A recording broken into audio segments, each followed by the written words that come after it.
दिनों की नवरात्रि शुभ मानी जाती है, जबकि 8 दिनों की नवरात्रि को शुभ नहीं मानते हैं। 10 दिनों की नवरात्रि विशेष होती है।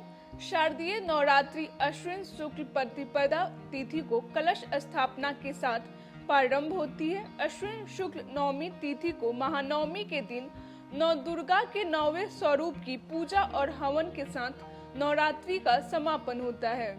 9 दिनों की नवरात्रि शुभ मानी जाती है, जबकि 8 दिनों की नवरात्रि को शुभ नहीं मानते। 10 दिनों की नवरात्रि विशेष होती है। इस बार शारदीय नवरात्रि का प्रारंभ 15 अक्टूबर रविवार से हो रहा है। इस साल शारदीय नवरात्रि का शुभारंभ 15 अक्टूबर को हो रहा है और इसका समापन 23 सितंबर को नवमी हवन के साथ होगा। इस आधार पर देखा जाए तो इस साल शारदीय नवरात्रि 9 दिन की है। जब तिथियों का लोप होता है या तिथियों के समय कम या ज्यादा होते हैं तो नवरात्रि 8 से 10 दिनों की हो जाती है। इस साल तिथियों का लोप नहीं है। वैदिक पंचांग के अनुसार 14 अक्टूबर रात 11:24 पे अश्विन शुक्ल प्रतिपदा तिथि शुरू हो रही है और इसका समापन 16 अक्टूबर को 12:32 AM पर होगा। उदया तिथि के आधार पर शारदीय नवरात्रि का शुभारंभ 15 अक्टूबर को होगा। शारदीय नवरात्रि की कलश स्थापना का शुभ मुहूर्त 11:44 AM से लेकर 12:30 PM तक है। इस समय में आपको घट स्थापना करके माँ दुर्गा के प्रथम स्वरूप माँ शैलपुत्री की पूजा करनी चाहिए। 15 अक्टूबर घट स्थापना माँ शैलपुत्री की पूजा करनी चाहिए।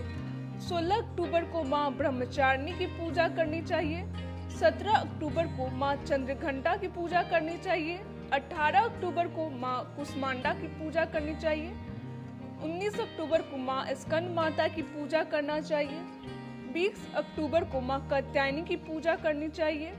21 अक्टूबर को माँ काल रात्रि की पूजा करनी चाहिए। 22 अक्टूबर को दुर्गा अष्टमी माँ महागौरी की पूजा और कन्या पूजन करनी चाहिए।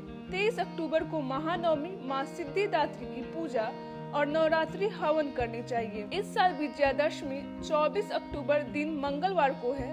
इस दिन दशहरा मनाया जाएगा और नवरात्रि का पारण होगा। दशहरा की शस्त्र पूजा भी 24 अक्टूबर को होगी।